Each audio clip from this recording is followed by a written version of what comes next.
À cette vitesse-là, vous Et faites depuis tout à l'heure, je mètres rebondis par seconde comme a dit les autres pour les commentaires. tour de la planète 7 fois en 1 seconde. 1. Vous avez fait le tour de la planète 7 fois en 1 seconde quand vous voyagez à la vitesse de la lumière. Et à cette vitesse-là, ça vous prendra 400 000 ans pour à peine vous rapprocher de cette sensation d'un trou noir. Mais alors, moi, je voudrais que vous vous imaginiez avoir été capable de voyager à la lèvre de ce trou noir, à la frontière de cette chose qui existe et qui est là-bas dans l'univers. Une puissance comme vous ne pouvez pas vous imaginer. Et vous êtes là. Il y a une lumière qui vous entoure, vous sentez que ça bouillit, des rayons de soleil qui comme ça, qui s'éjectent comme des jets d'eau, mais cette fois c'est du feu. Et vous savez, ça a une vélocité. Vous êtes là à la création, c'est débile. Ce type de perception nous dépasse. Être là, près de ce puits, vous devez imaginer que c'est un puits comme ça qui va vers le bas. Et vous ne pouvez pas, c'est un puits comme ça qui va vers le bas. Et vous ne pouvez pas voir la profondeur de ce puits. Mais croyez-moi, si vous êtes à la circonférence de ce que nous appelons le Event Horizon, c'est ça, la circonférence juste avant que vous chutez dans ce puits, à la main là, comme ça, vous êtes juste au bord de ce trou noir. Alors, si vous êtes au bord de ce trou noir, cette sensation que je vous avais... Si vous êtes au bord de ce trou noir, cette sensation que je vous avais demandé de percevoir, c'est ce que vous allez ressentir. Mais cette fois, vous êtes en train de vous faire attirer à l'intérieur de ce gouffre géant de noir absolu. Une énergie tellement puissante que vous ne pouvez plus contrôler vos sens, votre corps. Vous êtes attiré. La lumière même à cette frontière disparaît. C'est l'Event Horizon. Vous êtes là. L'Event Horizon. Vous êtes là. Imaginez être là.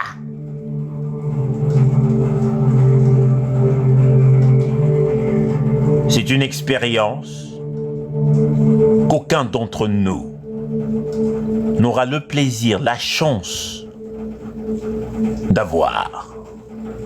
Et vous savez, moi je me suis posé la question, qui a fait ça?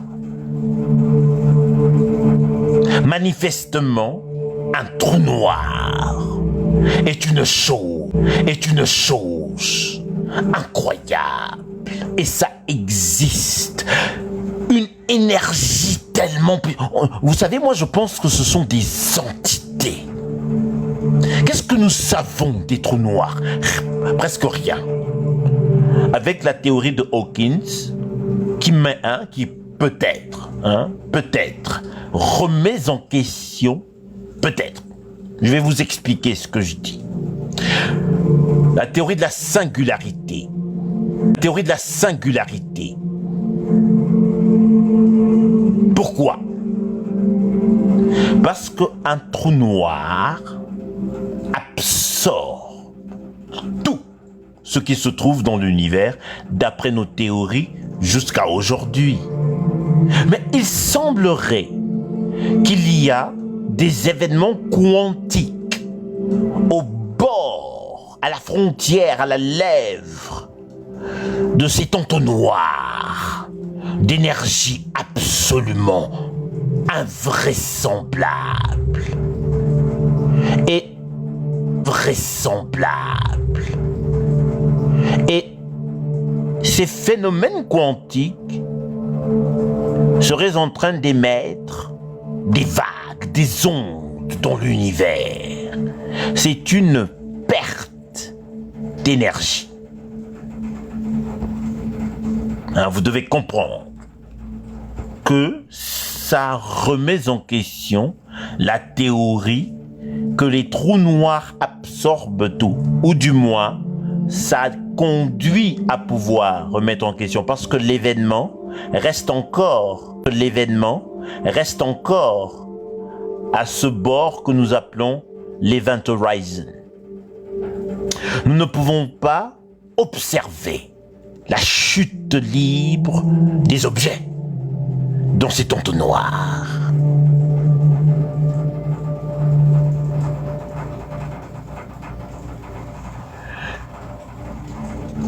Oui, il faut dire ce qu'un tunnel vous écrit là. Hein.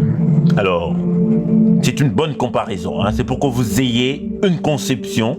Quand nous disons un événement quantique, disons un événement quantique, disons un événement quantique, c'est-à-dire qu'il y a quelque chose là-bas, à cet Event Horizon, mais dont nous ne connaissons pas les origines, la cause, la nature. C'est grave. Nous vivons dans un univers où il y a des choses qui nous dépassent. Ne sommes-nous donc pas la conscience? Ne sommes-nous donc pas choisis d'après abri?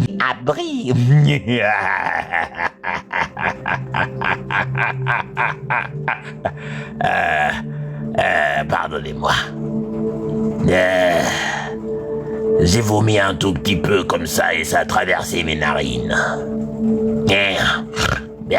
C'est dégueulasse.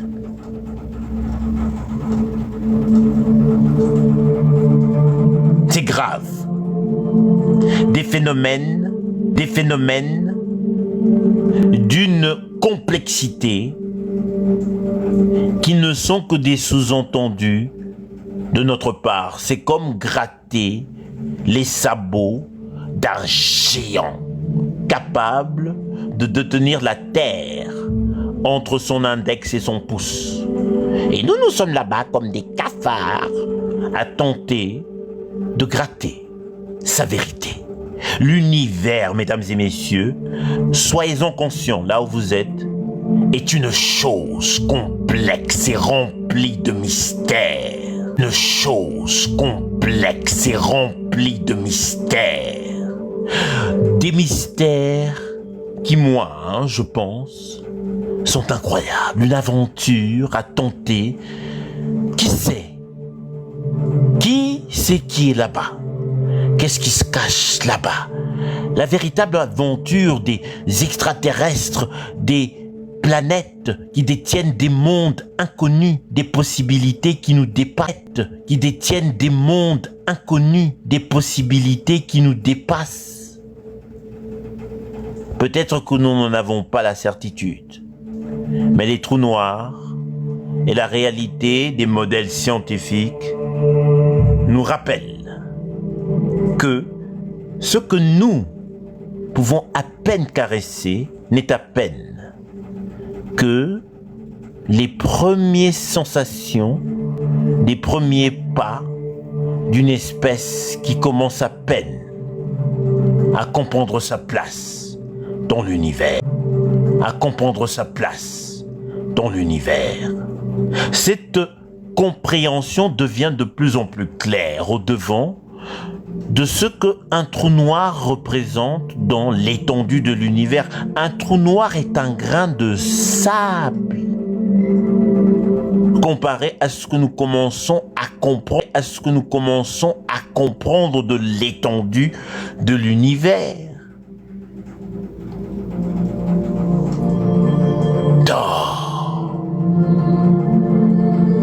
Je me pose des questions.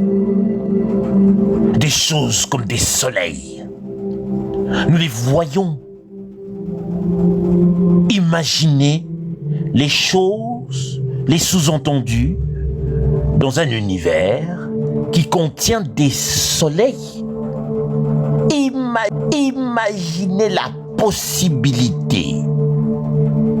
Et on est en train de tenter de limiter la lumière de la science. Mais vous êtes fous. On vient à peine... Écoutez, ayez foi, peuple afrocentré. L'histoire de notre espèce vient à peine de commencer. À peine. Soyez-en fiers, car votre descendance aura sa chance. La somme de la science que ici nous tentons de partager, nous ne sommes pas des experts, nous ne mentons pas sur les faits. C'est une chose qui nous embrassons comme ça, comme une chose que nous voulons cultiver, que nous voulons exploiter. Pas parce que simplement ça nous aide à faire, pas parce que simplement ça nous aide à forger des civilisations. Une civilisation, son socle scientifique est voué à l'échec et à la perte.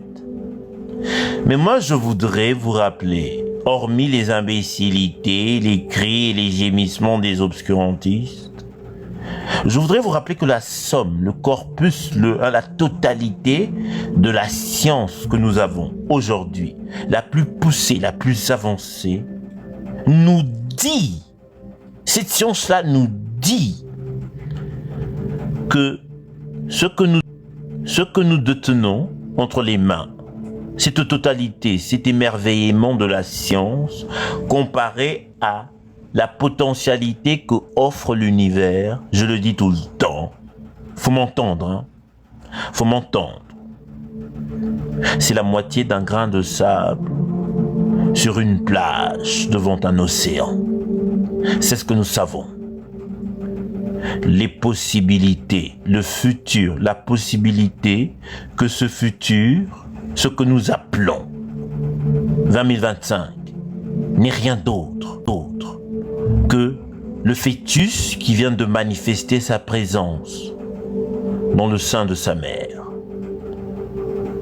Notre histoire vient à peine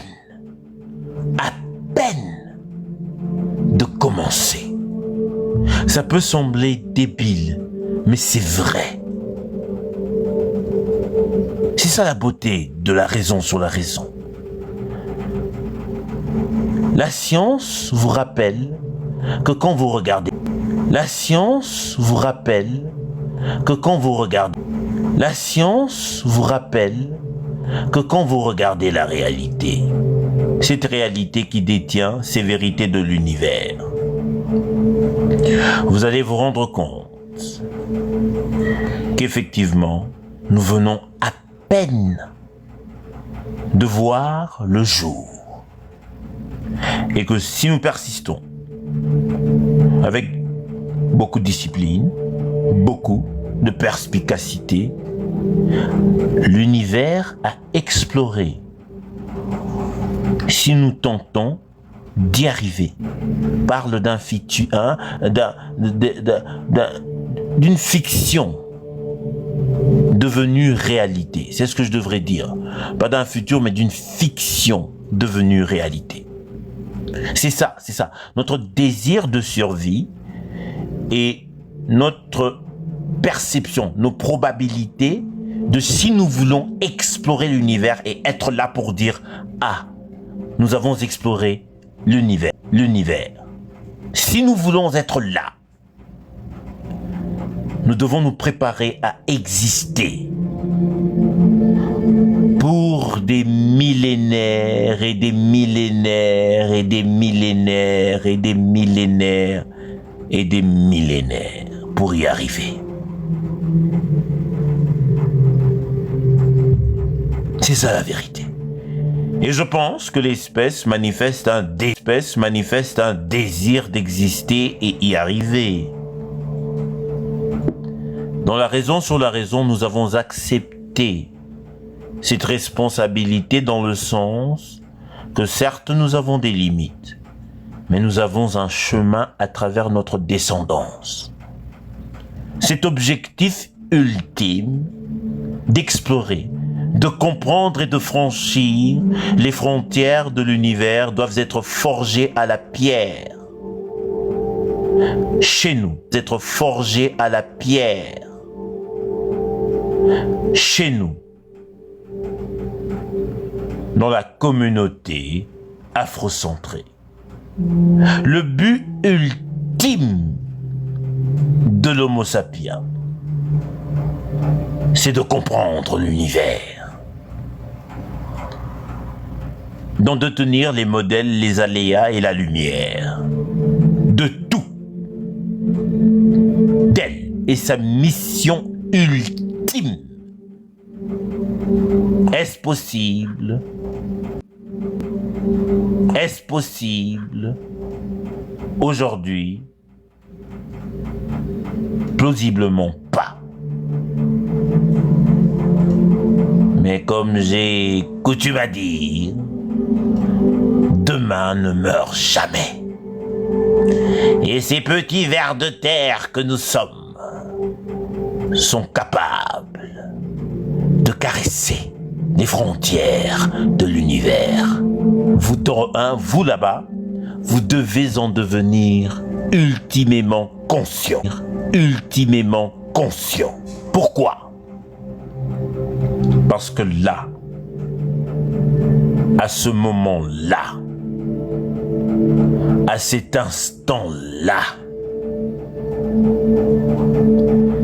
ceux qui sont responsables devront s'expliquer. Et enfin, ultimement, absolument, la raison, ultimement, absolument, la raison sur la raison, même pour les dieux.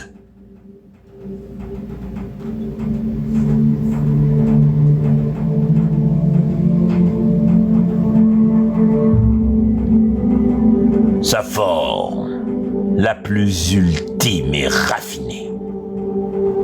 Et dans cette démarche, vous comprenez la protection de la faune et de la flore, et la confiance que la conscience née de la nature a pour but de comprendre la vertu et le vice, et la propager à travers l'univers dans le sens de maintenir ce qui est vertueux, ce qui fait bourgeonner la faune et la flore. Une vérité ancestrale chez nous. Elle est peut-être ancestrale chez nous. Elle est peut-être ancestrale, mais elle est plus proche du moment de notre naissance. Nous les Africains, nous avons toujours senti viscéralement que la nature et nous ont cette espèce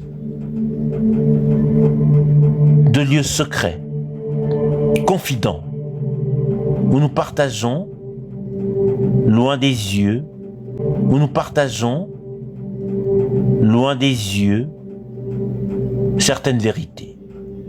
Ça peut être symbolique, pour sûr, mais ça détient encore l'identité et la personnalité de ceux qui se sont tenus debout les premiers. Et la faune et la flore doivent être protégées. Elle fait partie de cette odyssée de caresser les frontières ultimes de l'univers. Caresser les frontières ultimes de l'univers. La propager est une responsabilité. Si vous me posez la question de quoi je vous parle, eh bien, voici votre religion, votre liturgie, votre lumière, votre façon de fonctionner, votre perception ultime. Vous ne devez la vertu à personne d'autre que vous-même. Vous combattez le vice parce que vous avez compris que tel est l'état raffiné de la pensée de ceux qui ont une conscience. L'état raffiné de la pensée de ceux qui ont une conscience.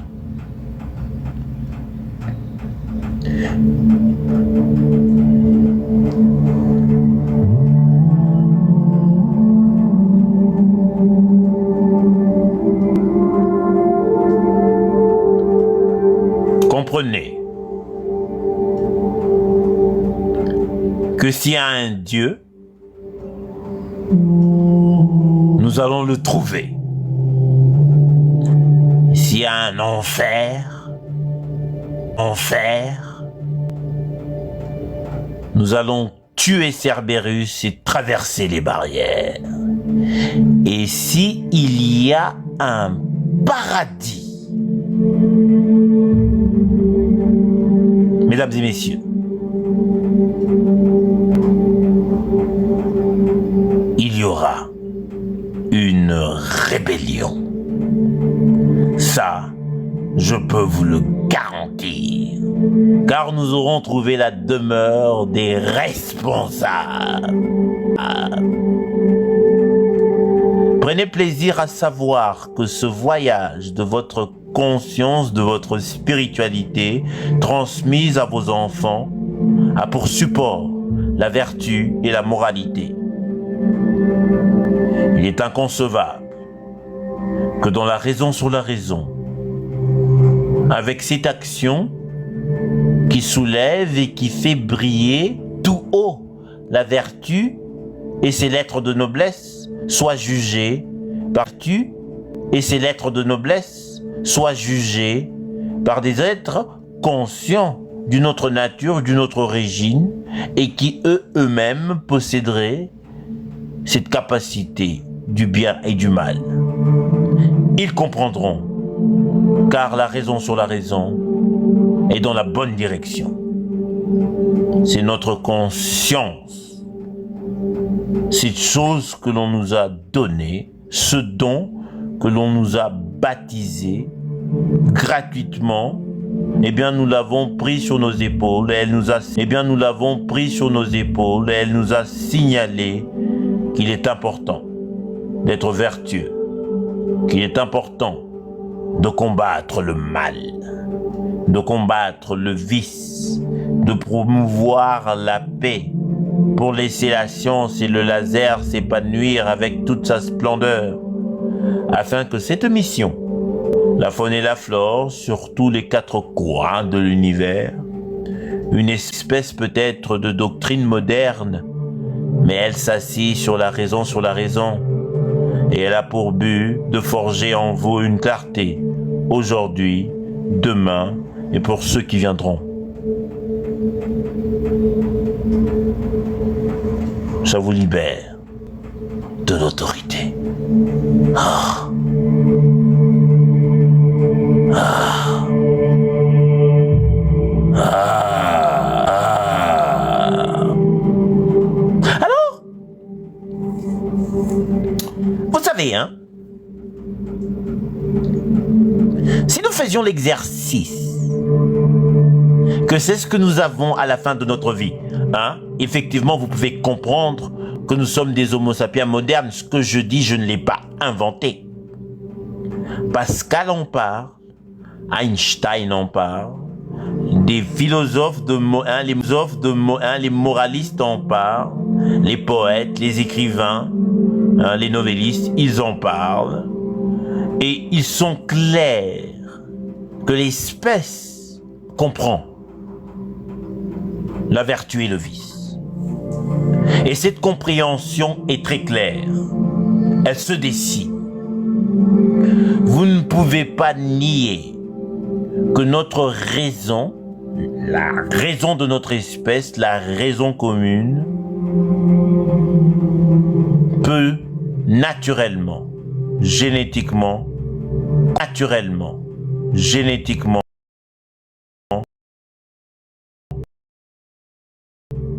comprendre le bien et le mal, le vice et la vertu.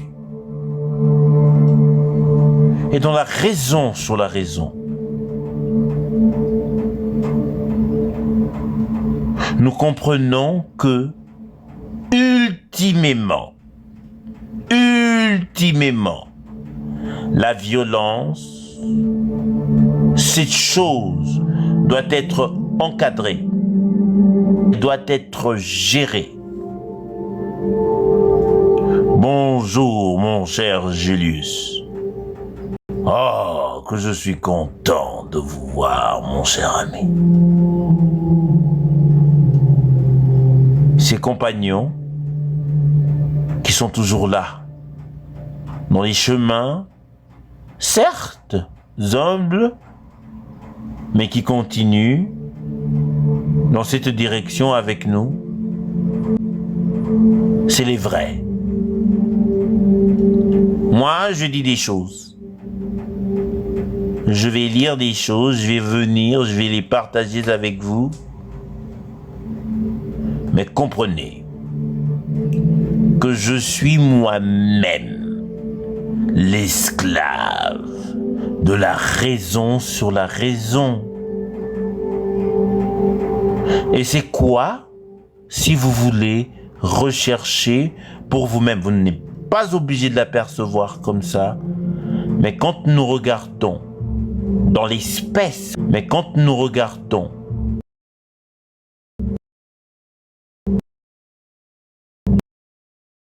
dans l'espèce que nous sommes, des modèles qui décrivent étymologiquement, épistémologiquement, la vertu et le vice existent. Et la vertu, c'est bien. Le bien, c'est bien. Et c'est dur de faire le bien. C'est dur d'être vertueux. C'est plus facile de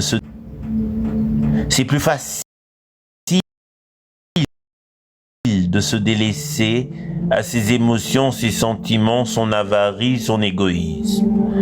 Ça pousse à des actes ignobles qui ont l'impression de faire plaisir, qui ont l'impression d'avoir arraché la raison à la bête qui l'exécute. Nous le savons. Et le fait que la vertu est plus difficile à maintenir et que le bien n'est pas facile à donner est un signal que c'est là où se trouve la porte de l'évolution, de l'amélioration. Parce que c'est beaucoup plus difficile. Et vous le savez, ce difficile-là n'est pas difficile parce que c'est extérieur à vous. C'est difficile parce que vous et votre conscience, en mesurant ce que c'est que d'être discipliné, c'est que de savoir contrôler sa violence, c'est que de savoir quand l'utiliser et dans quel but. Tout cela demande de la discipline, une tête froide et concentrée. Pour ces raisons-là, ça prend du temps. Ça demande sa taxe à l'organisme Homo sapiens.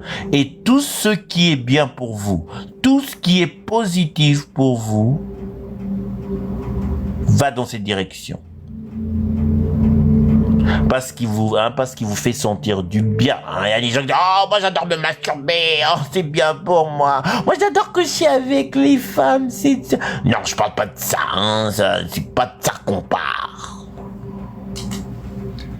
Ce qui est bien, ce qui est bon pour vous n'est pas... Ce qui est bien, ce qui est bon pour vous n'est pas forcément une chose que vous percevez. Ce que je suis en train de dire, c'est que si vous poursuivez la vertu, si vous vous entraînez à produire ce que vous percevez chez vous comme le bien, éventuellement, vous serez en train de nager dans un Homo sapiens, vous, équilibré. Équilibré. Parce que cette vertu est un modèle artificiel. Voilà. Artificiel.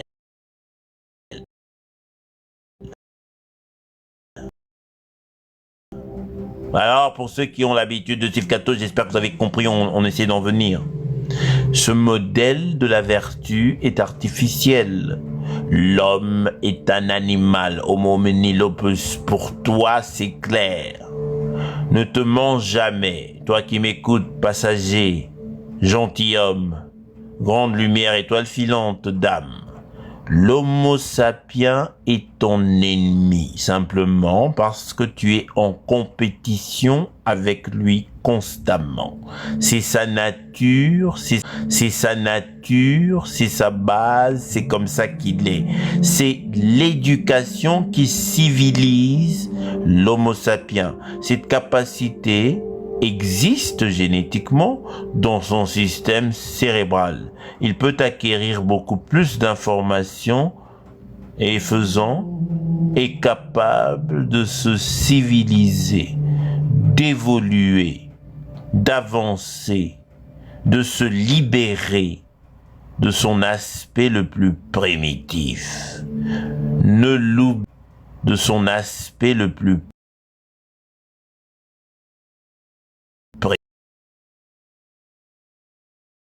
primitif. Ne l'oubliez jamais. Il y a une différence entre la naïveté et la gentillesse. D'accord. Ne soyez pas naïf, mais soyez patient. Soyez gentil et ayez de l'empathie. Ne soyez pas aveugle, soyez observant. C'est plus difficile d'observer que de regarder et de déclarer. Il faut observer. Il y a une différence entre regarder et observer. Ce sont des nuances que vous pensez, ah mais oui, je le savais. Mais non, c'est pas question de savoir. C'est une question de vous armer de ces nuances-là. Pourquoi ? Et ce sont des mots très spécifiques. L'observation importante en science. Très importante. L'étude importante en science. L'étude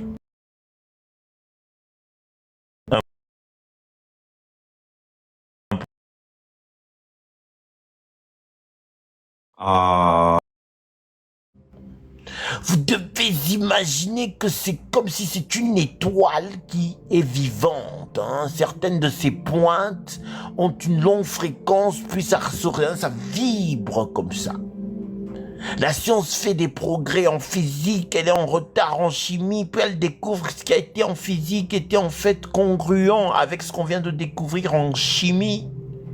On va en biologie, on découvre que ce qui se passe en biologie requiert que ce qu'on a compris en chimie soit exposé à des conditions physiques spécifiques pour avoir la solution de guérir, de produire une réaction nécessaire dans un antidote pour guérir ce qui se passe en médecine. Ah, cette perception imbécile que ces gens ont. La science a fait des erreurs. Elle fait des erreurs maintenant. Elle fait des erreurs en chimie. Elle fait des progrès en physique. Elle se trompe en physique quantique. Elle avance en mécanique. C'est donc quand les gens disent ça, je dis mais quand tu dis ça, toi tu crois que c'est comme eux ils regardent ça comme un livre. Il y a un livre qui a été écrit, nous avons lu le livre, et ce livre-là disait ça en 1842. Voilà, quand ma grand-mère était encore une esclave chez les musulmans, voilà. Imbécile. Les avancées en 1842 ne sont pas les mêmes dans la même dimension partout. Mais il y a des avancées. Et vous savez pourquoi ? Rappelez-vous de ces trous noirs dont je vous ai parlé. J'espère que vous n'êtes pas perdus. Il y a beaucoup de trous noirs à visiter. Il y a des milliards. Et des milliards. Et des milliards. Et des milliards. Et des milliards. Attendez. Et des milliards d'étoiles. Chacune de ces étoiles avec la potentialité de planètes qui orbitent tout autour d'elle. Ces planètes sont comme votre système solaire. Votre étoile, c'est le Soleil. Il y a 9 planètes. Alors, pour ces milliards, et ces milliards, et ces milliards, et ces milliards, et ces milliards, et ces milliards Capri, c'est fini, ces milliards d'étoiles, Capri, ces milliards, milliards. Vous avez combien des milliards? Vous êtes milliardaire? J'ai des milliards et des milliards d'étoiles. Chacune d'elles avec la possibilité, la capacité d'ailleurs, et nous pensons que c'est le cas, d'avoir des planètes. Et dans chacune de ces planètes, dans ces milliards,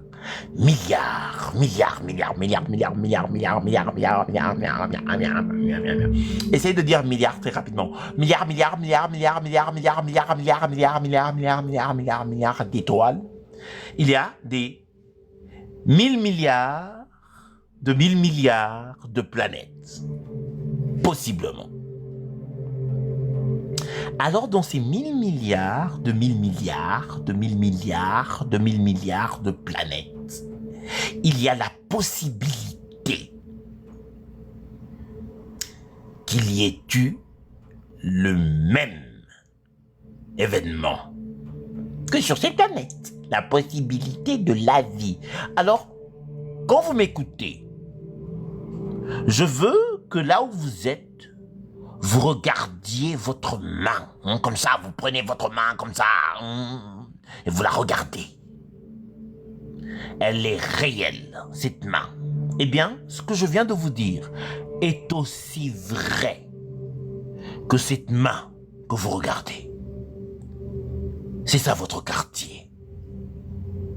C'est là où vous existez, suspendu, quelque part, un grain de sable, isolé de ces autres 1000 milliards de planètes où quelque part il y a quelqu'un comme vous qui se pose en écoutant un cadeau de leurs 1000 milliards de quelque part dans cet endroit là-bas. Un live, et il se pose des questions. Est-ce qu'il y a une Madame Youyou là-bas quelque part? Y aurait-il un Brocky Fred là-bas quelque part? Est-ce que Madame Sissi est là-bas quelque part? Est-ce que Monsieur Plumel existe là-bas quelque part? Parce qu'avec un tel univers, les possibilités sont infinies. Et c'est réel. C'est ce qui est vrai. Et vous et moi, et tout ce que nous savons, la somme de ce que nous savons, bah écoutez, je ne sais pas si on peut trouver une échelle, je l'ai toujours dit, imaginez que la totalité de votre perception de l'univers et la connaissance scientifique que nous détenons, imaginez. Alors moi je vais vous faire voir un peu ce que c'est. Si l'univers était ce que nous tentons de comprendre, c'est-à-dire ces mécanismes, ces véritables probabilités, ces véritables sous-entendus, si nous tentions de les comprendre, je vais le dire encore une fois, cette tentative sera à l'échelle. Vous êtes prêts? De la grandeur de l'univers lui-même. Et nous serons la moitié d'un grain de sable. C'est ça que nous savons. C'est pour autant dire que l'univers est infini. Et que la comparaison est absurde. C'est ce qui est vrai. C'est ce que nous savons. Et basé sur ce que nous savons, ça ne s'arrête pas.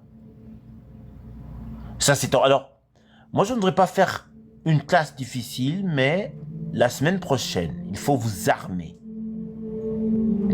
Parce que nous allons regarder les équations de Friedman. Hein. Pour ceux qui ne m'aiment pas, vous pouvez venir allumer vos chats IDDP, vos Google. Nous allons parler de Friedman. Parce que moi, ce qui m'intéresse, c'est de vous parler de la constante de Hubble, du redshift, et comment ça s'associe dans les calculs, dans cette formule, à la dérivée 1 de l'expansion de cet univers qui est infini. C'était ça que je vous disais, l'univers est infini. Et notre capacité à nous rattraper, puis à compléter la compréhension de ce que c'est avec des expériences, demandera qu'on voyage à la vitesse de la lumière ou qu'on trouve une façon d'y arriver. Alors, l'accélération, l'expansion de l'univers, cette grandeur accélère.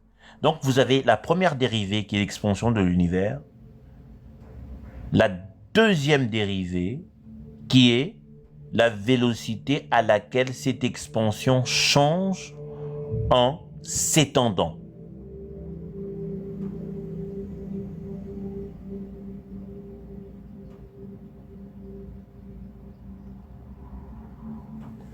Et vous devez comprendre que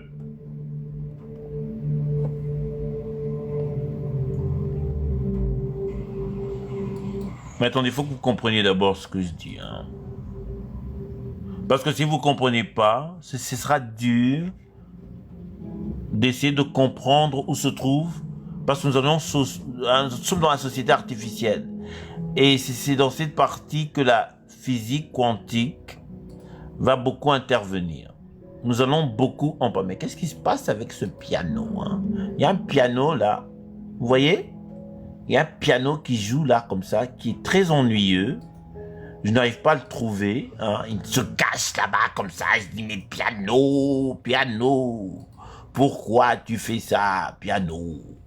Tais-toi et laisse retentir la musique, piano. Hein. Alors ce piano-là, hein, il veut pas se taire. Alors, voilà. Alors, j'ai complètement oublié ce que je disais à cause de ce piano imbécile. Alors, on parlait de dimension.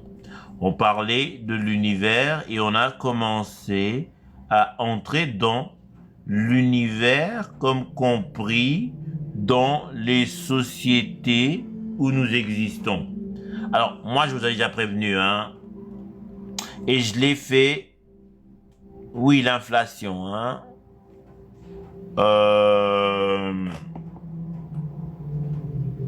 est-ce que vous comprenez l'inflation de l'univers? Parce qu'il y a quelqu'un qui vient de mettre en bas l'expansion. Mais pourquoi il y a ce piano? Mais c'est quoi ce piano? Pourquoi il n'arrête pas ce putain de piano, hein? J'ai l'impression que j'ai tellement oh,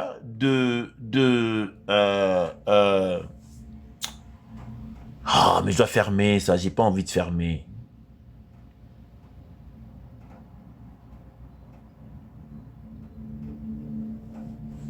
Mais c'est qui ça?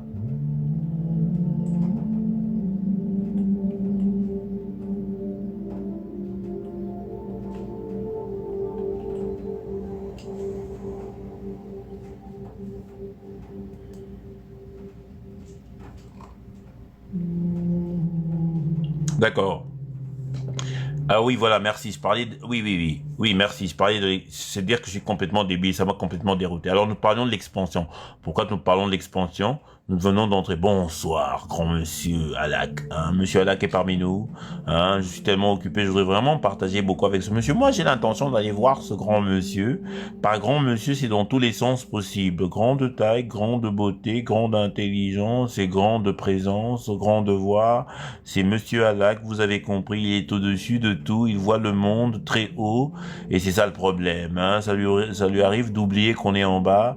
Hein. Ça lui prend du temps, hein, de se rappeler que, hein, hey, monsieur, faut regarder en bas, on est...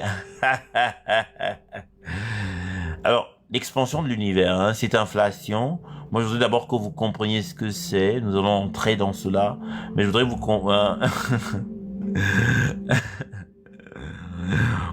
Oh, ben vous savez, hein, je suis pas certain que ça va vous atteindre. Hein, vous êtes dans les nuages, vous.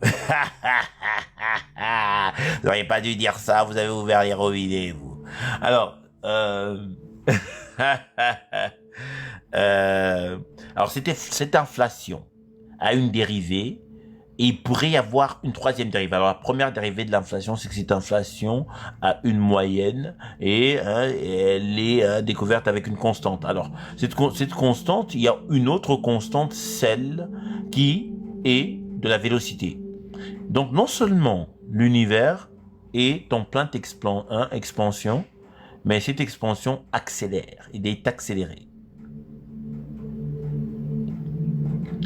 Vous comprenez? Bien sûr, mon cher monsieur Anak. Alors, cette expansion est très importante. Ça, écoutez, nous avions déjà commencé sournoisement à parler des équations. Alors, moi je voudrais que vous compreniez ceci. La société dans laquelle nous existons a sa partie physique et sa partie abstraite.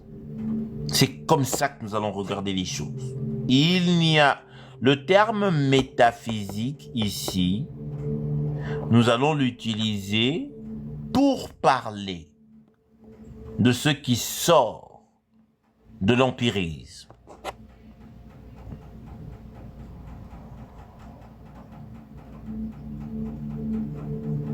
Parce qu'il y a quelques semaines, nous avions commencé à parler de l'énergie. Vous avez promis que j'allais en revenir, nous revenons. Nous avons beaucoup parlé de ces autres aspects de l'homo sapiens, nous avions pris une pause, nous avons parlé de la vertu, nous avons parlé de l'empathie, nous avons parlé de ces mécanismes, de la vertu et du vice qui venaient de l'espèce elle-même. Alors on avait besoin pour structurer une société qui réussit. Hein, vous ne pouvez pas vivre avec des voleurs, hein, des gens que vous, comme ça vous suspectez de vous avoir comme ça trahi, c'est impossible. Cette vertu apparaît naturellement quand cette prédisposition, Homo sapiens, vous êtes prédisposé, vous êtes une créature sociale, et cette sociabilité conduit à la société. Sociabilité, société, vous avez compris. Cette société, nous y avons attaché le terme artificiel parce que nous voulons la distinguer des conséquences génétiques, des conséquences qui s'imposent sur nous de façon naturelle et des impositions qui apparaissent de façon artificielle. C'est très très important parce que dans ces études se cache un raisonnement limpide. Vous allez être capable de maintenant percevoir les mauvais tours, les tours qui sont produits par des sources qui sont de nature artificielle et vous allez pouvoir répondre à la hauteur du défi. Et quand quelque chose est naturel, vous comprenez, nous en avons parlé, la solution, elle est dans la science, elle va vouloir guérir de façon à comprendre ce qui se passe naturellement. Et ça a conduit à ce que nous avons proposé ici comme le socle de la raison sur la raison d'une société qui, elle, a des cibles claires. Pourquoi est-ce qu'une société qui détient une espèce, vous et moi, qui est sociable, donc l'homo sapiens est une créature qui veut être avec les autres. Pourquoi? Pour des avantages très clairs. Il n'est pas là parce qu'il pense que vous avez des belles filles et qu'il veut... Ça aussi. Mais c'est important pour lui de survivre. Seule la nature lui est supérieure. Ensemble, ils forment un village, un clan, une ville, un royaume, un empire et ça détruit tout. Alors, ces choses-là sont intrinsèquement liées avec notre besoin de survivre. Mais est-ce que c'est altéré plus tard? Mais bien sûr. Est-ce que notre besoin le plus primitif, le plus naturel, n'a pas été altéré, transformé par l'apparition de notre tentative à survivre? C'est un jeu, comme une épée à double tranchant. Vous voulez survivre, certes, mais vous allez construire des villes. Et dans ces villes vont naître, vous avez compris, la religion, la science et toutes ces choses-là qui sont artificielles. Alors, quelles sont ces autres choses-là? Nous avons déjà commencé à explorer. L'interprétation de la spiritualité est une chose artificielle parce qu'elle arrache des sous-entendus naturels de l'homo sapiens et mélange des interprétations spéculatives à la chose pour lui donner un modèle sous-entendu intrinsèquement naturel à l'homo sapiens parce qu'il doit adorer, parce qu'il doit faire comme ça, il va faire plaisir à Tati de l'espace avec Gabriel et Michel-Ange, des tueurs renommés, vous les obéissez pas, vous faites pas comme ils ont dit, c'est clair. Abri, je t'en avais parlé, hein. Je t'avais expliqué cette histoire avec ce cher Adam. Je lui avais dit à Adam de pas manger le fruit et il a mangé le fruit. Il a mangé le fruit. Tu sais combien ça m'a fait mal, ça, Abri? J'étais certain que cet enfant était un très mauvais enfant. Il n'avait pas tendance à m'écouter, Santine. Je lui avais confié le problème de Lucifer. Je lui avais dit, Adam, Lucifer, mon premier fils, il a des problèmes. Il est comme Santino, Tony, il est bouillant. Pour toi, Abri, j'ai changé d'avis. Je suis venu chez toi, tu m'as reçu. Clemenza.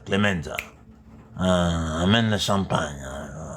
On va célébrer avec notre nouveau associé, Abri.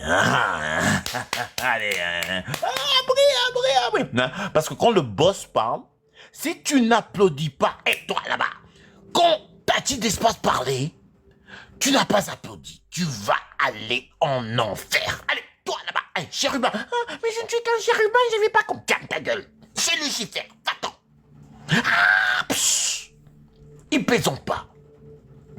Alors Abri est devant le plan promesse. Et ce plan promesse ne s'explique pas. Vous obéissez, c'est comme ça. Ils vont vous dire ce que eux ils pensent, c'est la lumière de Rome, c'est la lumière pour tout le monde. C'est la lumière. Je vais vous faire une proposition que vous ne pouvez pas refuser. D'accord? Je vais vous faire une proposition, vous allez aimer. C'est une très belle proposition. Vous ne pouvez pas refuser. C'est comme ça? C'est comme ça? Si tu dis non, tu es brûlé. Alors, moi je me rappelle plus de ce que je disais. J'ai commencé à vous parler de ce plan promesse qui est très mystérieux. Voilà. Night. You see? When you and I, we do things well, Kaisano, you are always welcome. This is beautiful. Look. See, you and I have found a place where we can finally understand each other. Thank you for understanding me, Kaisano. Mais je parlais de quoi déjà, moi? J'avais dit que j'allais oublier, c'est pour ça que j'ai fait un live aussitôt que je suis revenu. Alors, pourquoi est-ce que je vais raconter l'histoire du plan promesse? Pourquoi ce live, il était au sujet de quoi? J'ai complètement oublié. Mon cerveau n'est pas comme ça, stable. Vous savez, des fois, ça m'arrive de me voir, en train de voir que je suis en train de me voir. C'est très bizarre. Je perds la raison. Cet autre-là qui me voit pendant que je le vois alors que je pense que c'est moi qui me vois. Eh bien, lui, il voit que ce que je suis en train de dire complètement de la lumière. Je parlais de quoi? Oh, j'ai complètement oublié, c'est incroyable. Je commençais à penser à Pécassine, cette salope qui m'a piqué mon pognon. Oh, mais pourquoi j'ai oublié ce que je disais? J'adorais ce que je disais. Oh, alors, vous allez m'aider, hein? Je disais quoi déjà? Oh, mais j'ai complètement oublié, hein? Je parlais de quoi? Oh. Complètement oublié. Je vais aller fumer des pétards. Ça sert à quoi de parler? Quand mon cerveau ne veut plus parler, je ne me rappelle plus de rien. Des fois, j'oublie mon nom. Des fois, je me perds comme ça dans le néant, en train de me poser des questions. Pourquoi il n'y a pas de pression? C'est quoi la pression? Pourquoi la pression? La viscosité, c'est quoi la viscosité? Pourquoi la pression, la densité, la vélocité? Pourquoi est-ce que je pense à ça? Je ne sais pas. Je suis torturé, mes amis. J'étais dans le métro et j'ai commencé à penser à, à des équations que je ne comprends pas. Je ne sais même pas pourquoi. Et puis, j'étais très mal à l'aise. Il y avait cette femme. Elle était très mal habillée. Vous pouviez voir sa poitrine comme ça qui débordait de ce t-shirt. Ce t-shirt, c'était pas un t-shirt, c'était un cinglé. Trop bien serré. Alors, les dimensions de sa poitrine sont, vous l'avez compris, c'était trop petit. Et les gens n'arrêtaient pas de murmurer. Et moi, je pouvais pas me concentrer. Parce que quand les gens commencent à, comme ça, faire du bruit, bouger autour de moi, je paniquais. Je n'aime pas les mouvements brusques. Vous voyez? Alors j'essayais de comprendre pourquoi. Qui peut me répondre sur cela? S'il y a des gens dans ce live qui peuvent m'expliquer pourquoi ce que ceci veut dire, eh bien, je vous remercierai. P. La lettre P. Petit P. J'espère que vous faites attention, Petit P. Parenthèse. Symbole de dérivée multiplié par V divisé symbole dérivé multiplié par T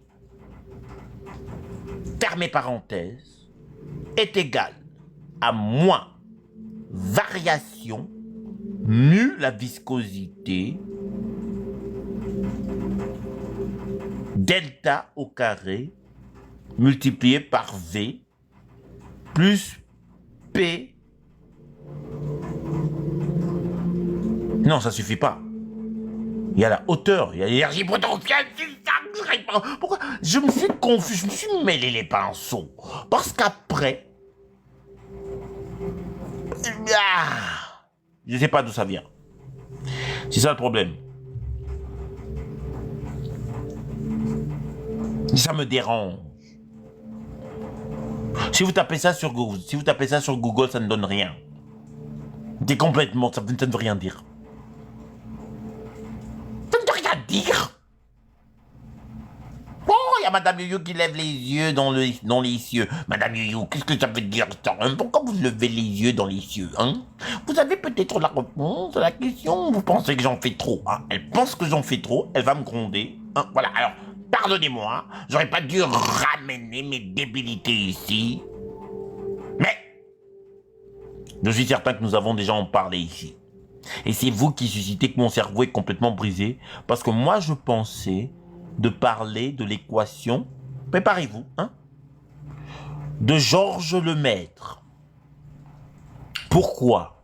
Je pense que c'est une très bonne opportunité. Alors, ce que nous allons faire, c'est ceci. Nous allons parler de l'église de Georges Lemaître. Qui il est en tant que religieux. D'accord. C'est-à-dire que nous allons profiter pour parler de l'église et de son héritage après la mort de Napoléon. Qu'est-ce que l'église devient quand l'industrialisation, quand les idées dont la vélocité ne pouvait plus être arrêtée, la science bourgeonnait, les esprits excités, recherchaient des vérités pavées simplement par des modèles bien esquivés, bien exquisés. C'était sculpté, comme ça, par un maître de la lumière scientifique, et on ne pouvait plus l'arrêter. L'Église devait se plier. Là, l'autorité de l'Église était en train de gémir. Nous allons sauter à cet instant-là pour parler de la société artificielle. Pour parler de ce qui est artificiel et comment les modèles qui apparaissaient, les modèles en science, la vapeur, les types d'énergie, la mécanique. Nous allons parler de comment l'armée napoléonienne, qui face à cette nouvelle machine de la Première Guerre mondiale était une armée obsolète. L'armée de la République française est une vieille armée à la lumière des Allemands qui, comme ça, se soulèvent en Première Guerre mondiale avec l'engin, la machine. La distinction est flagrante entre 10 ans de guerre napoléonienne et les premières heures des machines de destruction de la Première Guerre mondiale. Ça vient d'où, ces machines? Quelle est l'histoire de l'énergie entre la guerre napoléonienne et la Première Guerre mondiale? Qui ont financé quoi? Pourquoi? Qui ont souffert quoi? Pourquoi? Vous pouvez mettre les noirs là-dedans, c'est garanti. Les matières premières en ce temps-là et les matières premières plus tard. Pourquoi? Parce que dans la société artificielle, le travail est difficile. Mais rappelez-vous, gardez les chapitres là devant vous. Nous parlons 1 de la démographie, 2 de la matière première. La société artificielle, tout ce qu'on va dire sur la société artificielle est en dessous d'essayer de joindre l'utilité à ces 2 éléments. C'est-à-dire qu'on va étudier les choses qui sont pertinentes dans le sens d'être inculpés dans ce complot de instrumentaliser notre propre démographie et nos matières premières. Pas dans le sens de faire de vous des ingénieurs qui comprendraient ces choses, mais des citoyens avertis sur comment, historiquement, ces choses ont été utilisées. À la Première Guerre mondiale, la matière première qui anime cette armée moderne, nous devons en parler. D'où viennent les matériaux qui régissent cette guerre barbare et médiévale? D'où ça vient? Qui sont les auteurs? Qui les ont financés? Pourquoi? Et est-ce qu'aujourd'hui, on peut commencer à percevoir les mêmes activités? Parce que moi, je dis que oui. Les mêmes activités que nous percevons en Première Guerre mondiale, et certainement en Deuxième Guerre mondiale, mais la Deuxième Guerre mondiale subit et souffre beaucoup de l'injustice, entre guillemets, de ces échanges médiévaux entre eux. Donc, il est plus clair de comprendre quelle est la machine, quel est l'élément, quel est cet engin qui déclenche la Première Guerre mondiale. C'est quoi la Première Guerre mondiale? C'est pas des gens qui se tuent, c'est l'horreur de l'instrumentalisation de la science. C'est l'horreur de l'apparition de la machine de guerre qui détruit à une vélocité, une capacité qui choque le monde. C'est à ce moment-là que pour la première fois, des systèmes sont créés pour des buts qui plus tard deviendront utiles pour la société artificielle. Vous devez comprendre que pendant la guerre, vous ne construisez pas des grands paquebots, vous ne construisez pas des grands bateaux. Il fallait être ici aussi pour quand j'ai déjà commencé avec la Russie, avec le Saint-Pétersbourg. Mais je voudrais vous rappeler que les activités en Première Guerre mondiale ont changé profondément le monde en termes des outils qui remplissent notre quotidien. Les années 50 sont remplies de cela. Les produits électroménagers qui ont changé le monde moderne. Les conséquences viennent de toutes ces études faites pendant la Première Guerre mondiale. Ce changement de ton qui va commencer à survivre jusqu'en Deuxième Guerre mondiale, et les années 50 vont voir cela exploser. En Première Guerre mondiale, il y a l'introduction des véhicules qui doivent fonctionner de façon efficace, avec beaucoup de pouvoir dans des zones très serrées. Ça change la perception du mouvement de l'engin. Il y a l'introduction de la portabilité de l'équipement, que ce soit l'arme, Hein, parce que vous avez là maintenant, vous avez le pistolet, vous avez le fusil, vous avez la mitraillette, vous avez la baïonnette, vous devez avoir la gourde parce que les combats sont... Ça a changé, ça a même créé le backpacking, ça a changé. Enfin, ça n'a pas créé le backpacking, mais ça a changé le backpacking moderne. Et nous allons entrer dans tout cela. Voilà. Et la phrase de Oppenheimer, vous devez comprendre, hein, ce n'est pas que dans la dimension de la compréhension de la fission. La compréhension de E est égale à MC au carré. Qu'est-ce que ça voulait dire réellement? Qu'est-ce que ça sous-entendait? Parce qu'on n'avait aucune chance de le savoir. Ou du moins nous savions qu'il y avait des isotopes instables. Mais créer une chaîne réaction n'est pas intuitif. Dans la nature, ces isotopes sont 70 contre 1 million. D'uranium 236 ou 237 stable. 236 stable.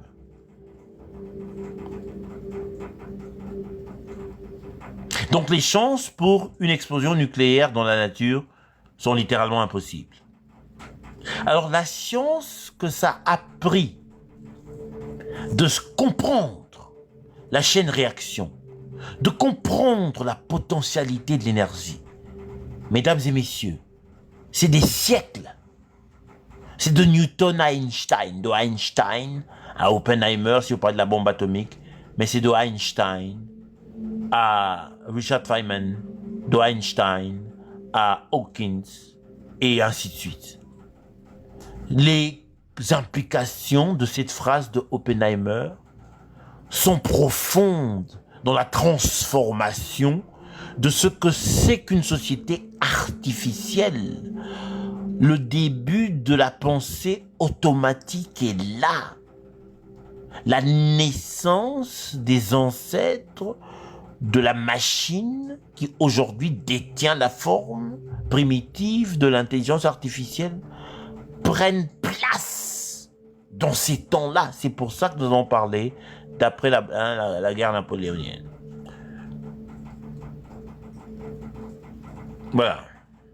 Alors, est-ce que ça vous intéresse? Moi, je sais pas. Hein. Est-ce que le live vous intéresse? Est-ce que le contenu, ou parce que je peux le changer, hein. On n'est pas obligé de faire ça. Moi, je peux venir vous parler des pétards, des partout, de ce qui se passe à Vegas. Comment j'attaque les vauriens. Ça peut intéresser les gens. Alors, est-ce que ça vous intéresse que je me concentre sur... Hein, parce que je peux l'expliquer d'une autre façon, mais moi, je pensais que entrer dans les guerres, entrer dans les échanges, parler de la colonisation, parler du système bancaire, parler de la science et comment ça change le monde moderne, ça va nous permettre d'entrer dans l'artisanat industriel et ainsi de suite. Mais bon, hein, ça c'est moi. C'est ce que j'ai envie de faire. Ah ben répondez, j'ai l'impression de vous ennuyer. Hein. C'est pas possible. C'est quoi ce peuple? Et d'abord, vous tapotez même pas. Hein. Tapotez. Non. C'est incroyable. Oh, en plus, j'ai mal au pied.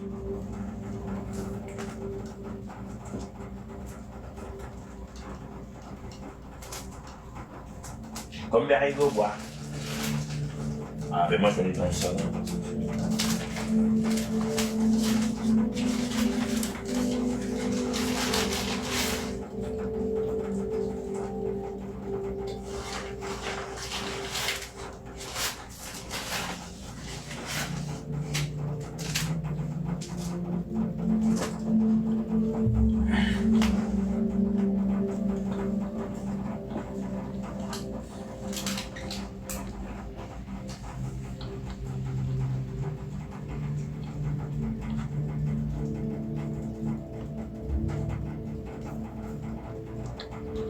Zorvan, ça me dit quelque chose, Zorvan.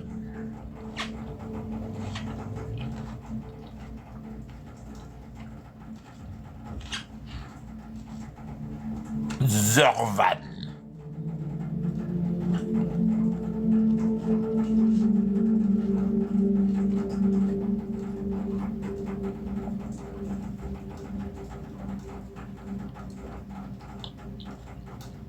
Ah oui. Alors, mesdames et messieurs, Zorvan, il m'a très bien reçu. Je faisais ma tournée sur TikTok. Ils étaient en train de parler de science, c'était très intéressant. Il m'a bien reçu, hein. Il m'a laissé participer. Et là-bas, j'étais pas obligé d'insulter. Demandez à Zourvan. Ils étaient très gentils, ils étaient très polis. Bon, enfin, il y a un monsieur qui a quand même fait un commentaire déplacé à la fin, mais hein, c'est normal, ce sont les débats. C'était très bien. Il n'y avait pas d'insultes, il n'y avait pas de pièges, il n'y avait pas des gens malveillants. On a parlé de science, c'était très beau. Il y avait un monsieur qui a intervenu, qui a parlé d'évolution. J'ai trop adoré. Ah non, Zorvan, votre live, il était excellent. Excellent. Rien à dire, un live parfait. Hein? C'était équilibré, on se respectait, on échangeait et il y avait du niveau. J'ai trop adoré. Hein?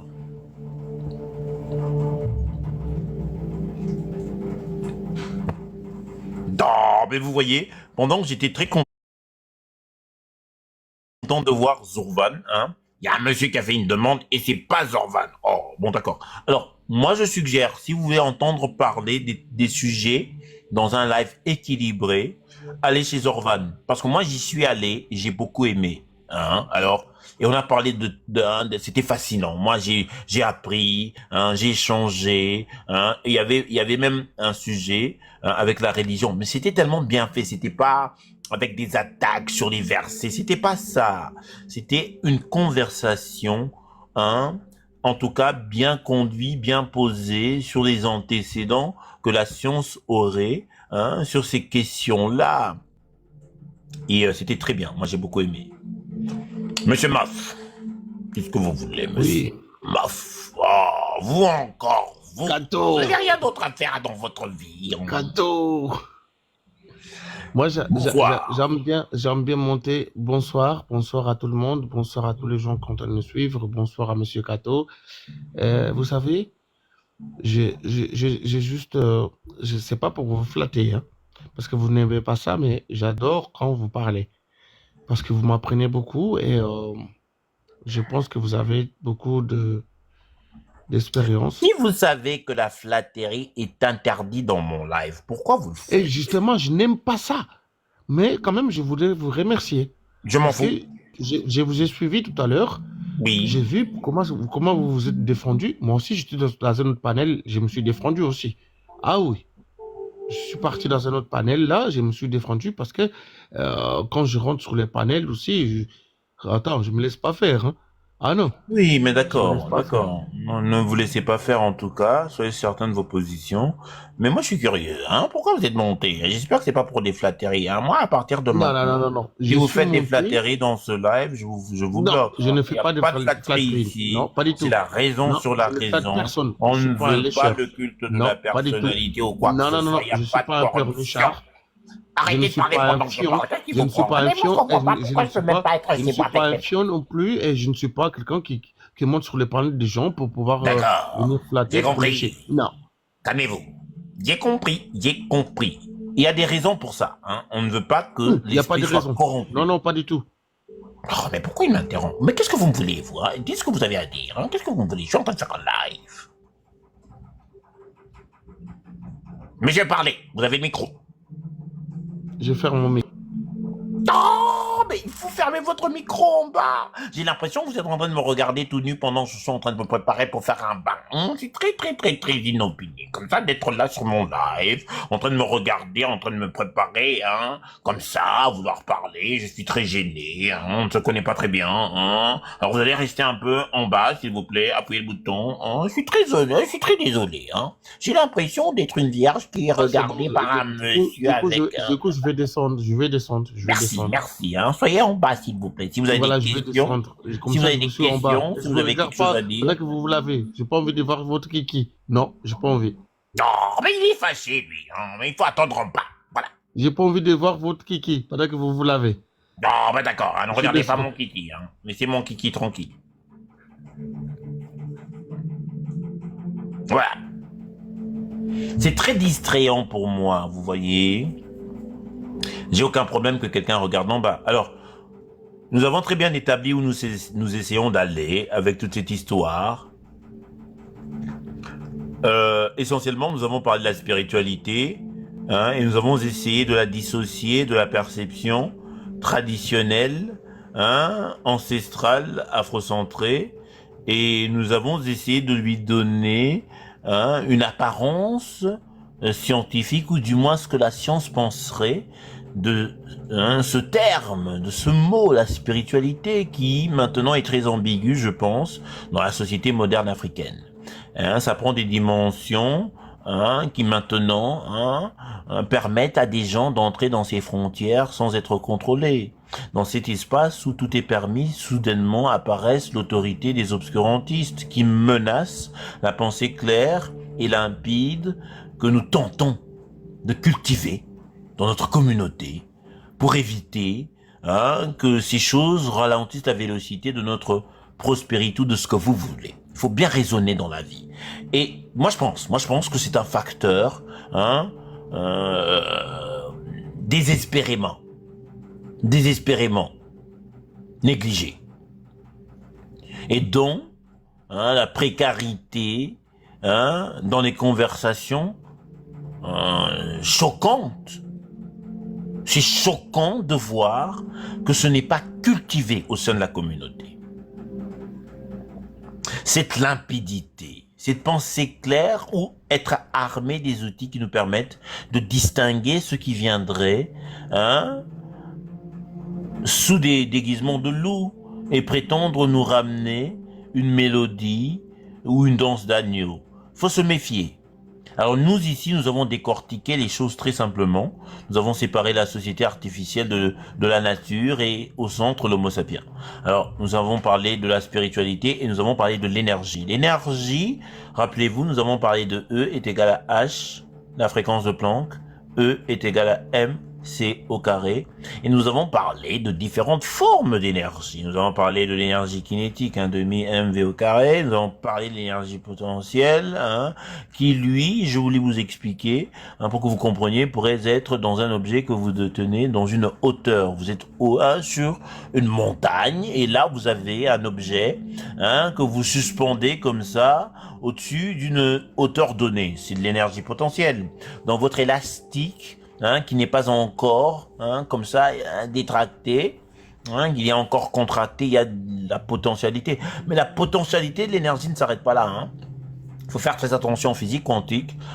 On peut assumer qu'un objet a la potentialité d'une énergie si elle est autour d'un objet qui produit les conditions de générer, hein, des échanges d'énergie, ou peut-être même hein, c'est la gravité. D'accord. Alors un objet qui se dirige vers un centre où il y a de la gravité, vous devez assumer qu'il y a de l'énergie potentielle dans la vélocité ou dans le momentum ou dans la condition de ce système, hein, pour bien encadrer les choses. Alors, ne vous perdez pas. Système et tout cela, ça ne veut rien dire. On a expliqué les équations. Hein. Ça veut dire quelque chose de l'énergie. Parce que les gens vont dire, mais comment est-ce qu'il y a deux équations de l'énergie? Non. Nous parlons de l'énergie en science et nous disons dans le modèle de Planck quelque chose sur l'énergie. Dans le modèle de Einstein, nous disons quelque chose sur l'énergie.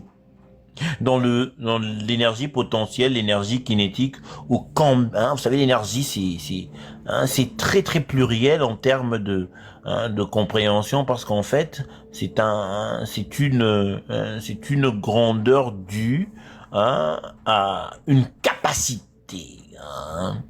Le travail va produire cette énergie qui va produire de la force. Hein. C'est pour ça qu'il faut décrire le type d'énergie. Alors nous avons fait ce travail-là. On parle d'énergie, mais nous allons revenir pour en parler en plus en détail, parce que nous allons essayer de parler de l'énergie au niveau quantique. Hein, nous allons parler de l'énergie et de ce que nous appelons le eigenvalue. Comment ça se calcule, pourquoi il y a la valeur absolue quand vous regardez la vague mécanique. La vague mécanique elle-même, qu'est-ce que c'est? Hein, nous allons parler de comment nous percevons, comment calculer la position ou les variables, hein, en général, hein, d'une particule. Ça va beaucoup impliquer Heisenberg. Qu'est-ce que ça veut dire? Ça va impliquer Schrödinger. Qu'est-ce que ça veut dire? Ça va impliquer la vague mécanique. qu'est-ce que ça veut dire et dans quel contexte l'énergie est calculée. Il y a cette très belle façon. On va rentrer dans beaucoup de choses. Je voudrais pas confondre les choses, mais nous allons regarder la valeur lagrangienne dans un système quantique qui est essentiellement décrit par la vélocité que détiendrait cette particule et sa position. Moi, je n'aime pas faire ça, vous voyez. Moi, je n'aime pas faire ça. Je n'aime pas ça, Lagrangienne. Vous avez remarqué que dans mon live, j'évite de venir sortir mes leçons de physique, mais plutôt, je fais une socioculture. Mais on peut entrer dans ces choses-là. On peut essayer de comprendre qu'est-ce qu'on mesure, qu'est-ce qu'on regarde quand on parle d'une densité potentielle. Qu'est-ce que ça veut dire Et Richard Feynman a une théorie de la trajectoire la plus courte. Et c'est une théorie qui existe en science, mais dans le cas de la physique quantique, dans le cas de ce que ça veut dire une trajectoire très courte, ça va beaucoup intervenir dans la physique quantique et dans la vague mécanique. C'est-à-dire que quand vous regardez la potentialité où se trouverait cette particule qui est en constant mouvement, si vous tentez de percevoir ce que c'est qu'un mouvement dans des termes simples, d'un point A à un point B, vous pouvez partir de chez vous au travail et partir de chez vous, aller à Paris, à Tokyo, puis aller au travail. Alors que moi, je peux partir de chez moi et aller au travail. Les deux points, en termes de distance, sont similaires, mais le chemin parcouru est différent. Ça change la vague mécanique. Qu'est-ce qui conditionne la trajectoire? Et cette trajectoire est très importante parce qu'elle vous permet de calculer une valeur S. Cette valeur S, c'est cette trajectoire entreprise qui est en fait la vague mécanique et qui est dont les sous-entendus, faut m'écouter, dont les sous-entendus sont un point θ à 1.1 dans une intégrale, vous comprenez le symbole de je vous avais envoyé chez madame un TIA. Quand je dis l'intégral somme, le symbole de la somme intégrale, l'opérateur intégral, j'espère que vous savez ce que je dis.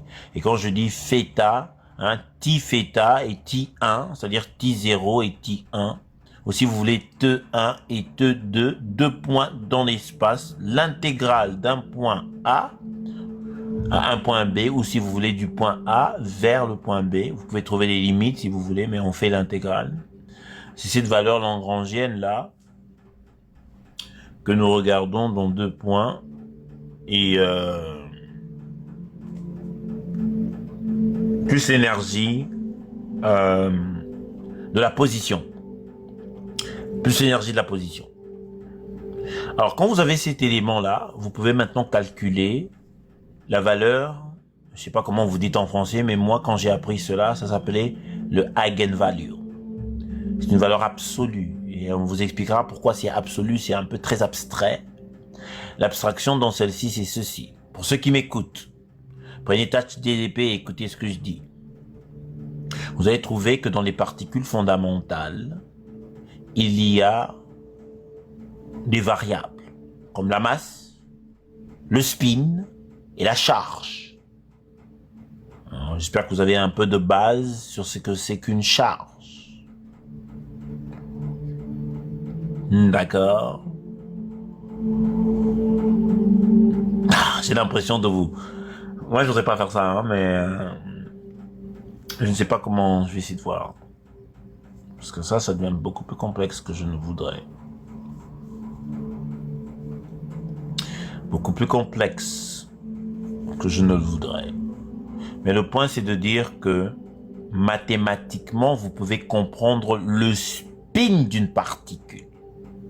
La particule n'a pas un mouvement angulaire dans le sens d'une rotation. Ça ressemble à cela dans le sens que vous pouvez mathématiquement distinguer son mouvement avec deux vecteurs complètement séparés, comme si vous aviez un angle droit et la queue des deux vecteurs se touche. Alors, un vecteur représente le spin dans une direction et l'autre vecteur représente le spin dans l'autre direction. C'est mathématique. Vous comprenez? Et ne paniquez pas. Ce que je suis en train d'essayer de dire, c'est que si vous regardez dans la nature, et que dans la nature, par exemple, vous êtes fermier, et que vous avez décidé d'acheter des poissons et des lapins. D'accord? Alors, vous commencez à nourrir vos poissons et vos lapins. D'accord? Et vous espérez qu'ils vont se reproduire. Les poissons vont produire des œufs et de ces œufs sortiront les petits bébés poissons. Le lapin va se reproduire et il aura, c'est un mammifère, il aura des petits lapins. Petit lapin, qu'est-ce que tu fais, dis-moi? Je fais que dans les bois, comme ci, comme ça. Je fais que et le chasseur me tire dessus. J'excuse et je me retrouvais dans l'assiette de... Bon voilà, vous comprenez un petit lapino? Comment on dit un petit bébé lapin? Un petit bébé lapin comme ça, qui a des petites poils toutes blanches, avec des petites entretures toutes roses, avec des petits yeux qui vont... Voilà, un petit lapin, voilà, un petit bébé lapin. Alors, le problème, c'est que le lapin, à chaque année, il ajoute une croissance de 5 petits bébés. Mais, à l'origine, il commence avec 5. L'année prochaine, 10. La prochaine année, 15 et ainsi de suite. Par an. Le poisson, lui, il produit des œufs, 50 œufs, et de ces œufs, en moyenne, c'est la moitié. Il produit beaucoup d'œufs, mais d'habitude, c'est la moitié qui vont éclore et il y aura des petits bébés poissons. Ne soyez pas confus sur l'exemple. Le poisson a un problème de reproduction, ce qu'il produit plusieurs œufs et il n'y en a que très peu qui deviennent des vrais poissons. Le lapin a un autre problème, ce qu'il se reproduit, mais sa croissance est exponentielle. Vous, ce que vous allez faire, c'est que vous allez regarder les deux modèles et dire quel est le modèle mathématique qui décrit la croissance du lapin le mieux et quel est le modèle mathématique qui décrit la croissance ou la reproduction des poissons les mieux. Dans l'un, vous pouvez utiliser les dérivés, les intégrales, les limites, et dans l'autre, vous pouvez utiliser l'algèbre linéaire ou vecteur calculus, comme on dit. Pour ceux qui font un peu de science, pour ceux qui font un peu de mathématiques, vous comprenez ce que je dis. Pourquoi je dirais qu'il y aurait des dérivés, des intégrales et des limites chez le lapin et de l'autre, je voudrais que ça soit... c'est trop long, mais que ça soit de l'algèbre linéaire, il n'y a pas de problème, bien compris. Le point, c'est que en physique quantique, on fait la même chose. Vous voyez une variable qui est distinctive, elle est distinguée de l'autre. Vous pouvez très simplement utiliser bleu et rouge. Vous pouvez dire que une variable est bleue, l'autre est rouge. D'ailleurs, Dieu merci, je viens de voir cette lumière, Dr Percé. Dr Percé l'a utilisé pour expliquer la binarité. C'est un modèle mathématique. Vous avez compris? La binarité, la dualité de l'ordinateur est mathématique. La dualité du spin est mathématique. J'espère que vous comprenez. J'irai dans les détails plus tard. Je vous ferai des croquis si vous voulez. Mais ces propriétés existent dans les particules fondamentales. Et ces particules fondamentales, cette propriété fait que une particule peut se comporter comme un électron ou un proton. Voyez, bonsoir, mon cher guerrier, docteur Percé. Un grand plaisir de vous revoir. Toujours un grand plaisir. Docteur Percé est très informé sur la question de la spiritualité en sciences et sur la spiritualité chez les obscurantistes. Il peut très bien en parler, il est très bien armé. Et ici, on ne fait que les épilogues de l'antichambre de cette question que nous voulons beaucoup débattre. Commençons aujourd'hui et plus tard. Mais alors ici, moi, je suis entré dans les antécédents. Moi, ce que j'essaie de vous dire, c'est que peut-être que vous n'allez pas vous rappeler de ce que j'ai dit ce soir, mais si vous écoutez la prochaine fois que vous allez être sous l'influence de ces choses-là, vous allez comprendre. Alors, on est dans ce que nous appelons la vague mécanique. Et dans cette vague mécanique, nous sommes en train de regarder ce que nous appelons l'eigenvalue. Je vous ai expliqué qu'on va regarder cette théorie de Richard Feynman que la trajectoire la plus courte, c'est celle qui sera favorisée quand vous regardez la vague mécanique. La vague mécanique est effectivement le mesurement de ce que vous appelez le eigenvalue, qui est une valeur absolue. Et nous avons expliqué comment ils perçoivent cette valeur absolue. C'est-à-dire que, absolue dans quel sens? C'est à cause de la probabilité de densité. Je vous ferai des croquis, ça sera plus clair, vous allez comprendre pourquoi. Vous allez comprendre après pourquoi c'est utilisé chez Schrödinger.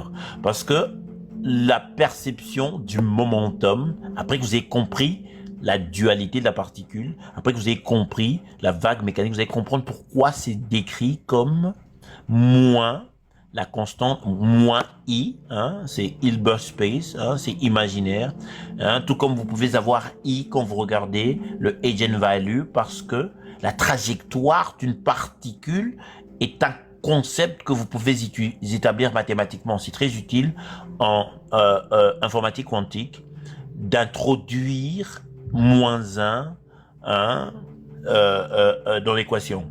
Vous allez voir qu'elle apparaît aussi chez Schrödinger, et que Schrödinger a cette moi j'appelle la constante de Planck, mais c'est autre chose, c'est la variation de la constante de Planck. Je vais vous l'expliquer plus tard. Et c'est multiplié par une dérivée de x, ou dérivée de la vague mécanique elle-même, divisée par une proportion du temps. Vous avez compris, ce D là, c'est l'opérateur dérivé. J'espère que vous pouvez me suivre, parce qu'on a fait des mois. On vous a demandé d'aller chez Madame Thio. Ici, nous avons parlé de Lagrangien, nous avons parlé du facteur du opérateur dérivé, celui de la limite et celui des intégrales. Vous aurez besoin de cela. Quand je parle, ce n'est pas un concept de la dérivée. Ce n'est pas, par exemple, quand on va parler de l'expansion de l'univers, il y a des doubles dérivés. Vous devez comprendre ce que c'est. Vous devez comprendre ce que c'est. J'espère. Si vous n'avez pas compris, on va vous expliquer comment on peut décrire la complexité d'une fonction en utilisant ce que nous appelons le Taylor Series. Dr Percé est très fort en cela, il peut vous expliquer ça aussi. Au lieu d'utiliser nos fonctions en algèbre. C'est très utile quand vous décrivez une fonction, c'est-à-dire la trajectoire d'une particule en termes de Taylor Series, au lieu d'une fonction linéaire, quadratique, cubique ou autre. Il y a des raisons pour utiliser ces fonctions appropriément, d'une façon appropriée. Quand vous regardez la fonction, vous pouvez savoir si je peux essayer de deviner en utilisant une fonction linéaire. Linéaire, c'est très facile, vous avez compris. Quadratique, cubique et ainsi de suite. Ou il y a des dérivés, d'accord? Et vous allez voir pourquoi une dérivée de dérivée, je vous ai expliqué avec l'expansion de l'univers. Il y a l'expansion de l'univers qui est une dérivée qui décrit la dimension de l'univers, parce que on ne regarde pas en mesurant l'univers, on regarde cette constante qui est stable à travers le temps entre les corps célestes. J'espère que vous comprenez. On regarde la distance entre les corps célestes, et on va voir que cette distance, pour tous les corps célestes mesurés, prend une moyenne d'accélération qui les concerne tous. C'est très bizarre. C'est très bizarre, ça. C'est des implications pour cela. Voilà, facteur d'échelle, merci. Donc il y a deux facteurs d'échelle. Celui qui décrit l'expansion de l'univers et celui qui décrit la vélocité à laquelle cette expansion est en train de changer. Vous devez comprendre comment ça se fait mathématiquement. On va le faire ici, mais vous devez être capable de suivre, parce que c'est ça le problème. Il y a des gens qui viennent m'emmerder. Ah, Kato parle pas de mathématiques, je peux le faire. Mais rappelez-vous que quand nous parlons d'un modèle, si vous êtes trop occupé à essayer de saisir les mathématiques que nous utilisons, si nous utilisons l'algèbre, moi j'adore l'algèbre linéaire, ou les dérivés, les limites, les intégrales, c'est parti, ou vecteur calculus. Ces trois-là. Si vous ne savez pas ce dont vous avez besoin, l'algèbre linéaire, vecteur calculus, en physique, vous pouvez enseigner la physique sans les putains de dérivés. Moi, je peux vous donner de la physique en seulement ayant les bases en mathématiques, sans forcément traverser la classe des équations différentielles. Vous pouvez le faire avec les vecteurs, hein, en algèbre linéaire et en vecteur calculus. Et avec de l'algèbre simple. J'espère que vous me suivez. Ce qu'on dit ici, c'est pas les mathématiques compliquées.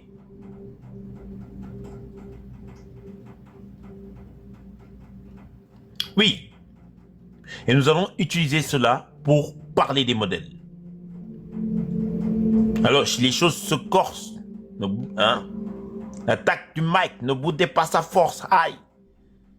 Dans ces cas, si les choses se corsent, vous avez eu 2 ans. Tout ce que nous disons, nous en avons parlé. Vous êtes allé chez Madame Thio. Maintenant, vous êtes revenu. Quand on va commencer à parler, il y aura des fonctions.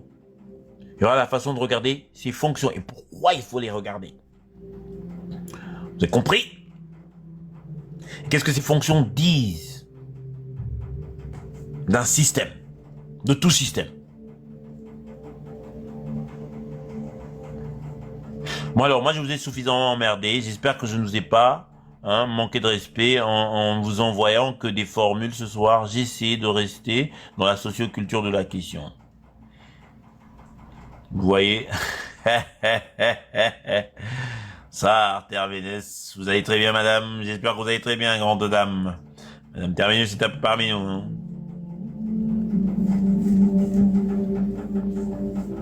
C'est une dame, n'est-ce pas? J'espère que je ne me trompe pas. Vous savez que j'ai fumé des pétards. Je ne suis pas responsable de ce que je dis. Moi, je suis débile. De toute façon, que la science soit avec vous. Moi, j'ai fini. C'est le week-end. Hein. Je vous remercie d'avoir été là, d'avoir donné valeur à mes mots. De toute façon, moi je suis un débile avec des opinions et un microphone. Si vous ne m'arrachez pas le microphone, eh bien je vais faire des débilités. La seule façon de m'arrêter, c'est de me laisser parler et de m'écouter. Et si vous ne m'écoutez pas, ben laissez-moi crier dans le désert. Mais la vérité du laser sera déployée. Parce que je suis le sujet et j'espère vous inviter humblement à cette table où nous pouvons échanger de façon claire, limpide sur les questions de notre existence. Que la science soit avec vous.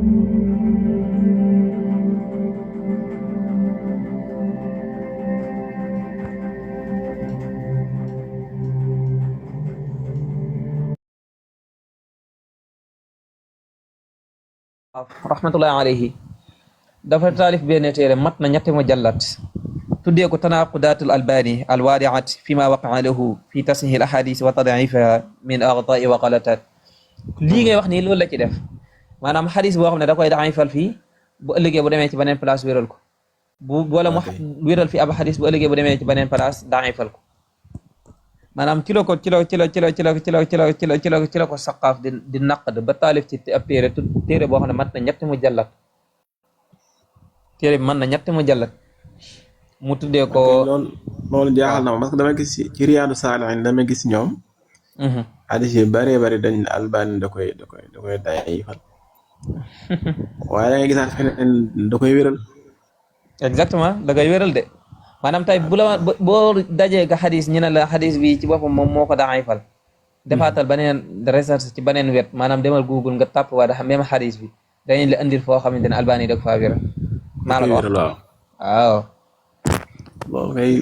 moo tax xadis moo tax téere bi ma lay wax nii jamono ba am na maa ngi doon liir mu jàllat bu njëkk bi ba not jotoon cee jëloon wenn kayit ba noté woon ci ay kii waaye yu mel noonu des na ci ñëw pour ngeen xam ne ñii ci boppam dañoo respecté wut sax waxu yonent bi sallallahu alayhi wa sallam ndax wax joo xam ne xam nga tey mooy heure boo ñëwee ne lii kat wér na mooy yow bokk nga ci ñi saxal ka ne lii kat waxu yonent bi wax di la ju bàyyi ko ci yonent bi sallallahu alayhi wa sallam heure boo demaatee kon boobaa maanaam heure boo demaatee fële ne wérul mooy jàpp nga ne lii kat yonent bi sallallahu alayhi wa sallam wax ko kon ñaari wax yooyu mënul dajee ci yonent bu yonent bee ko wax yonent bi wax ko dèjà yow amoogoo tegoogoo ci lu dëgër te googoo ci lu dëgër léegi nag buñ delloo ci borom xam-xam yi ko jiitu woon ñu àgg fekk ñu wéral ko te moom nee na wérul dafa fenal yonent bi sallallahu alayhi wa sallam waaw wala déet wala bu yonent bi sallallahu alayhi wa sallam waxee wala mu ne lii yonent bi mu ne lii kat wér na yonent bee ko wax te fekk na moom ci beneen jaane bi nee na xadis bi dafa daif léegi dafa fenal yonent bi sallallahu alayhi wa sallam waaw wala déet te yonent bi nee na woon man kasaba alayhi mutaamidan falyatabawwa maq'adahu min an-naar képp ku ma fenal te tey ko na préparé toog waaye ci sawar ok moo tax ala kulli haal bu dee seen sëriñ si boo duggee ci ad-durar sanniya fi ajubati najriya ci seen volume 1 bi rek siñ bi dafa nekk ci ay toj-toj ak luy wane ne nangam bii kat ku ko def dañoo war a tuur sa deret dëgganul nit ki di takk laxas ngir siyaar ji yonent bi sallallahu alayhi wa sallam loolu dafa araam bi mu ñëwee ci seen wàllu pas-pas yeeg Ibn Baz ci fatawa nuuru ala darb ci volume 11 bi gisoon naa fu mu fa waxee ne maanaam tépp koo xamante ni da nga fas kane yàlla ci boppam nekkul ci kaw wala nga ne yàlla mi ngi ci bépp bërëb wala bépp bërëb ngi ci yàlla kooku ab yéefar la benn base la wax de benn base ne dafay war ñu tuubal ko ñu sàkkoo koo tuubal maanaam day war ci maanaam walil amr bi mooy ki méngoo mbiri mu tuubal ko ci loolu mu fas su tuubee ñu bàyyi ko su tuubul nag ñu ray ko kon ñoom seen takfir gi ñu takfir dafa am fu mu jógee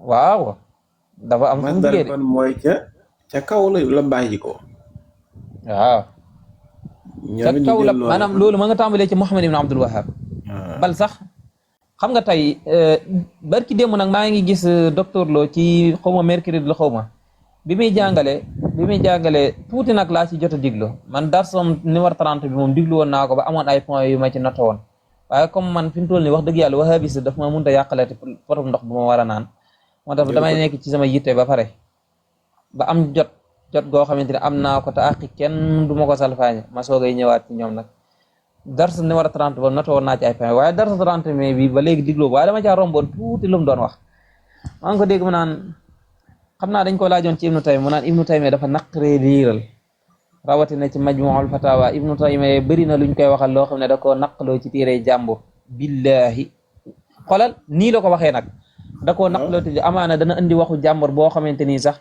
ci biir téere bi wax ji bu tàmbalee na la xaala diw mën na ko continuer ba ci 5 pages docteur Lo maa ngi lay waatal ci yàlla ne waxoo dëgg amul benn borom xam-xam buy naqaloo wax